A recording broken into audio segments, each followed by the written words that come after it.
मंडळी, केतकी चितळे ही महाराष्ट्राच्या पवित्र भूमीवरती 30 डिसेंबर 1992 साली जन्माला आलेली अतिशय बिनडोक बाई, जिने आपली बुद्धी घाण ठेवले, पण तिनेच पुण्याच्या अतिशय नामांकित सावित्रीबाई फुले विद्यापीठातून ग्रॅज्युएशन पूर्ण करणारी आणि मग पुढे जाऊन त्याच विद्यापीठाचं नाव खराब करणारी केतकी चितळे.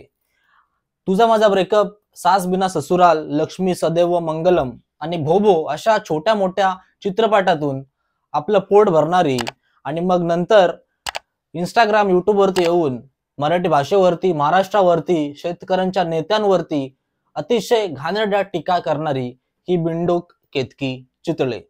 जर तुम्ही केतकी चितळे मॅडमचा इतिहास बघितलात तर इतिहास हिचा खूप लांब आहे.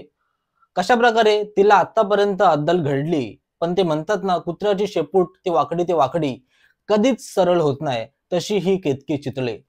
तिच्यावरती आपण आज बोलणार आहोत, कारण परत तिने तिचं ते घाणेरडं तोंड उघडले आणि या महाराष्ट्राचा, मराठी माणसांचा आणि मराठी भाषेचा अपमान केलाय.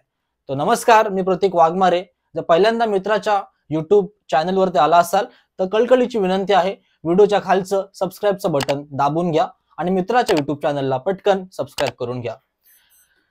केतकी चितळे सोबत एक प्रॉब्लेम असा आहे की ती चुकीचं जरी बोलली ना, तरी त्या मॅडमला असं वाटतं की ती अतिशय बुद्धिवान आहे, ती बोलते तेच खरं, आणि आपण तिला जास्त भाव देतो. मग तिला असं वाटतं की माझ्या बोलण्यावरती संबंध महाराष्ट्रातील मराठी माणसं खोलवरती विचार करतात. पण त्या मूर्ख बाईला मी हे सांगू इच्छितो की हे चुकीचं आहे. तुला जे वाटतंय ते चुकीचं आहे, तू भ्रमात राहतेस. हिचा इतिहास जर बघितला तर साधारण 3-3.5 वर्षापूर्वी केतकी चितळे यांनी महाराष्ट्राचे नव्हे तर भारताचे शेतकरी नेते शरद पवारजी यांच्यावरती अतिशय घाणेरडी टीका फेसबुकच्या माध्यमातून केली होती. त्या पोस्ट मध्ये तिने लिहिलं होतं, तुका म्हणे पवारा, नको उडू तुझा फवारा, 80 झाले आता उरक, वाट बघतोय नरक. पवार साहेबांची नरक वाट बघतोय असं बोलायला त्या केतकी चितळेच्या तोंडाला फेस का आला नाही? का तिला लाज वाटली नाही? पण तिला लाज वाटून दिली त्या मराठी माणसांनी. तिने ही पोस्ट 3 वर्षापूर्वी फेसबुकवरती केली होती. या पोस्ट नंतर संपूर्ण महाराष्ट्रामध्ये सांगली, अकोला, अमरावती, परभणी, नंतर कोल्हापूर, कळंबोली, गोरेगाव, कळवा, मुंबई, संपूर्ण महाराष्ट्रामधून केतकी चितळे यांच्यावरती गुन्हे दाखल झाले होते आणि मग केतकी चितळे यांना अटक करण्यात आली होती. मग केतकी चितळे यांच्या गालावरती शाई सुद्धा पडली होती, तिच्या डोक्यावरती अंडी सुद्धा फुटली होती.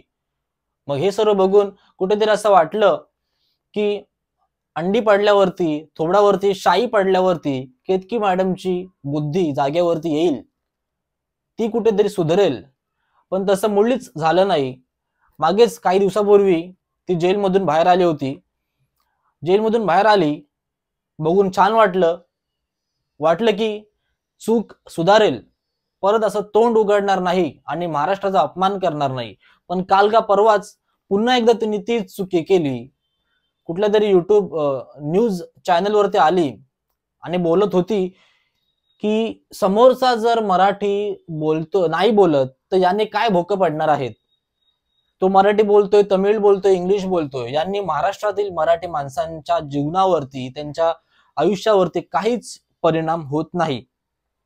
मग केतकी मॅडमला मला हा प्रश्न विचारायचा आहे की जर समोरचा माणूस मराठी बोलला तर त्याला कोणते भोकं पडणार आहेत? आणि मराठी महाराष्ट्रामध्ये बोलणार नाही तर कुठे दिल्ली, झारखंडमध्ये किंवा तामिळनाडूमध्ये बोलणार का? आणि आमची अपेक्षा काय आहे? आम्ही असं बोलत नाही की तू एकदम सुरळीत, फटफट, एकदम मक्खन सारखी मराठी शिक. एखादा मराठी माणूस कुठल्या दुकानात जातो, कुठल्या मॉलमध्ये जातो, मराठी माणूस विचारतो की हे कसं, त्याची प्राइस किती, त्याचा भाव किती, तुमच्याकडे हे आहे का? हे साधं सुद्धा मराठी समोरच्या माणसाला जमत नसेल आणि तो मराठी माणसाला सुरुवातीपासूनच हिंदी बोलण्यामध्ये मजबूर करत असेल तर यामध्ये नक्कीच त्या परप्रांतीयांची चुकी आहे. जर तुम्ही देशभरातून मुंबई, महाराष्ट्रामध्ये येता आणि तुम्हाला ही साधे मराठी वाक्य समजत नसतील, साधं मराठी बोलणं जमत नसेल, तर यामध्ये आमची काय चुकी नाहीये, तुमच्या कानाखाली पडते तेच बरोबर. जर तुम्ही देशभरातून मुंबईमध्ये येता तर साहजिकच आहे, मुंबई महाराष्ट्राची जी तिथली लँग्वेज आहे ती लँग्वेज तुम्ही शिकावी, पण तुम्ही उलट करताय. तुम्ही देशभराच्या कानाकोपऱ्यातून मुंबईमध्ये येता आणि मग तुमच्या तिकडे गावामध्ये बसलेल्या कुटुंबाचं पोट भरता आणि वरना तुम्ही काय करता, तुमची हिंदी भाषा मराठ्यांवरती थोपण्याचा प्रयत्न करता. पण तसं आम्ही होऊन देणार नाही. आमच्याकडे मनसे आहे, शिवसेना आहे आणि तुम्ही जर असे घाण प्रकार केलेत तर तुमच्या कानाखाली नक्कीच बसेल. आणि हेच केतकी चितळे हिला समजलं पाहिजे. केतकी चितळे मॅडमना मी एवढं सांगू इच्छितो की मराठी ही बोलता आलीच पाहिजे. समोरचा जर मराठीमध्ये बोलला तर त्याला कोणते भोकं पडणार नाहीत. आणि जी साधी मराठी आहे, जे साधे वाक्य आहेत, तुमचं नाव काय, तुम्ही काय करता, तुमच्याकडे हे सामान आहे का, हे कसं ते कसं, या साध्या मराठी शब्दांचा वाक्यांचा अर्थ समोरच्या माणसाला समजला पाहिजे. आता केतकी चितलेंनी हे जे परत वक्तव्य केलंय की मराठी बोलून नाही बोललं तर काय भोकं पडणार आहेत का, त्याच्यानंतर परत राष्ट्रवादी काँग्रेस, शिवसेना, ठाकरे बंधू, मनसे पेटून उठले आहेत आणि केतकी चितळे यांना धडा शिकवण्याच्या मागण्या जोर पकडू लागले आहेत. आता परत काय होतंय, परत केतकी चितळे यांच्या तोंडावरती शाई पडते का, परत अंडे फुटतायत का, हे बघण्यासारखं आहे. पण केतकी मॅडमला मी इतकंच सांगेल, चुका करताय करा, पण चुकातून शिका सुद्धा. त्याच चुका जर तुम्ही परत परत करत असाल तर तुम्ही मूर्ख नाहीयेत, तुम्ही महामूर्ख आहात. आणि शेवटी इतकंच बोलेल की महाराष्ट्र आहे, महाराष्ट्र अनेक लाखो लोकांची कर्मभूमी आहे. इथे आलात तर या महाराष्ट्रातली जी स्थानिक भाषा आहे ती शिकणं तुमचं कर्तव्य आहे. आणि केतकी मॅडमला सुद्धा हे समजून सांगणं हे तुमचं कर्तव्य आहे. त्यामुळे जितकं होईल तितकी ही व्हिडिओ केतकी मॅडमला टॅग करा आणि केतकी मॅडमच्या या मूर्खपणावरती, ही जी गांजा फुकून तिच्या बेडरूम मध्ये बसून हे जे घाणेरडं बोलते, याच्यावरती तुमची प्रतिक्रिया काय आहे, केतकी मॅडमचा गांजाचा नशा कशा प्रकारे उतरवला जाऊ शकतो, याच्यावर तुमचे मत मला खाली कमेंट करून सांगा.